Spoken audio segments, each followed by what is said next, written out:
The salt air hung heavy with more than just the ocean's breath. It carried whispers of ambition, of deals struck in shadows, of empires built on blood and broken promises. Atlantic City, 1929, a playground for the rich and a battleground for the wicked. The Boardwalk, a stage set for a drama unlike any other. They came from every corner of the country, these men of power. Sharp suits and sharper minds, their smiles hid the cold steel of their ambition. The bosses, the kingpins, the men who held the fate of the underworld in their hands. They called it a conference, a meeting of minds. But beneath the veneer of civility, a storm brewed. The old order was crumbling, the old ways dying. A new generation, hungry and ruthless, clawed at the gates. This wasn't just a meeting, it was a turning point. The balance of power hung by a thread ready to snap.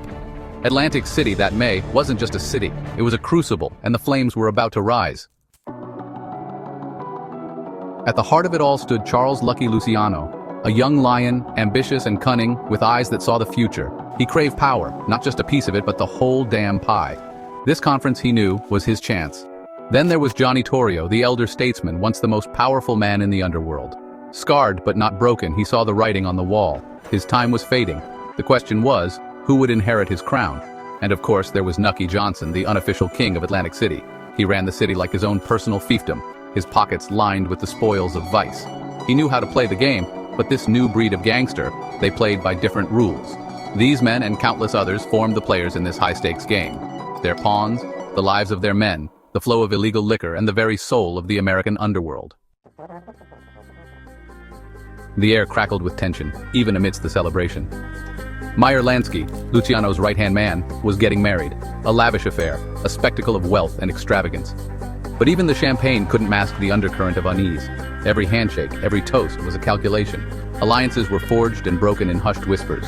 The wedding wasn't just a celebration, it was a strategic gathering. A chance for Luciano to size up his rivals, to gauge their strengths and weaknesses. Even as the band played and the liquor flowed, the men in attendance never forgot why they were really there. The future of the underworld hung in the balance, and they were all players in a game where the stakes were life and death. Al Capone. The very name inspired a mixture of fear and awe. He ruled Chicago with an iron fist, his reputation for brutality preceding him like a storm cloud. And he arrived in Atlantic City like a force of nature. He was a wild card, unpredictable and volatile. He craved respect, demanded loyalty, and brooked no opposition. Capone saw himself as the rightful heir to the underworld throne, and he wasn't afraid to use violence to get what he wanted.